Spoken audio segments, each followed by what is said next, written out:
J'ai acheté un livre érotique par erreur. Je vous explique. On part à Emmaüs avec mon amoureux pour trouver des choses pour aménager notre nouvel appartement. Et évidemment, on passe par le rayon livre parce que pourquoi pas, finalement.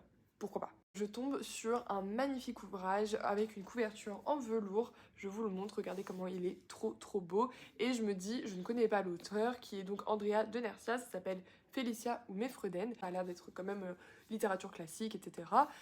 Et puis au pire, il fera un bel objet dans ma bibliothèque. Voilà, ça fait une belle déco. Même mon mec était d'accord. Je rentre à la maison, je commence à faire un petit peu mes recherches pour essayer de comprendre un peu d'où vient ce livre. Et je commence par regarder la maison d'édition, puisque en bas, il y a marqué Curiosa Chou. Et je commence à chercher, je trouve pas grand chose, je comprends pas, ça doit être une maison d'édition qui n'existe peut-être plus, ou voilà, Curiosa, je trouve pas tant. Et là, je finis par comprendre que Curiosa n'est pas le nom de la maison d'édition, le nom de la maison d'édition c'est bien Chou, Curiosa est le nom de la collection.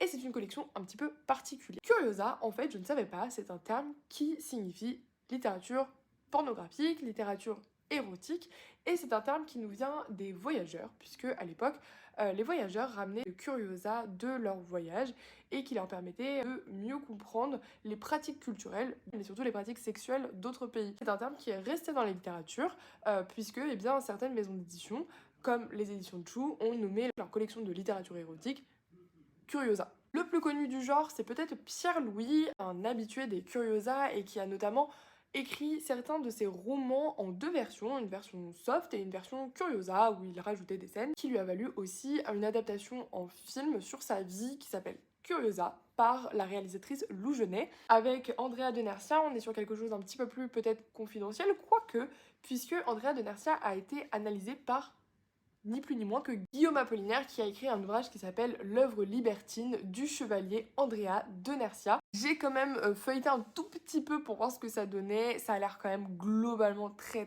soft, on est plus sur de la littérature libertine que véritablement érotique, mais bon, c'est une bonne anecdote à avoir. Voilà, j'ajoute ce livre à ma collection. Bisous!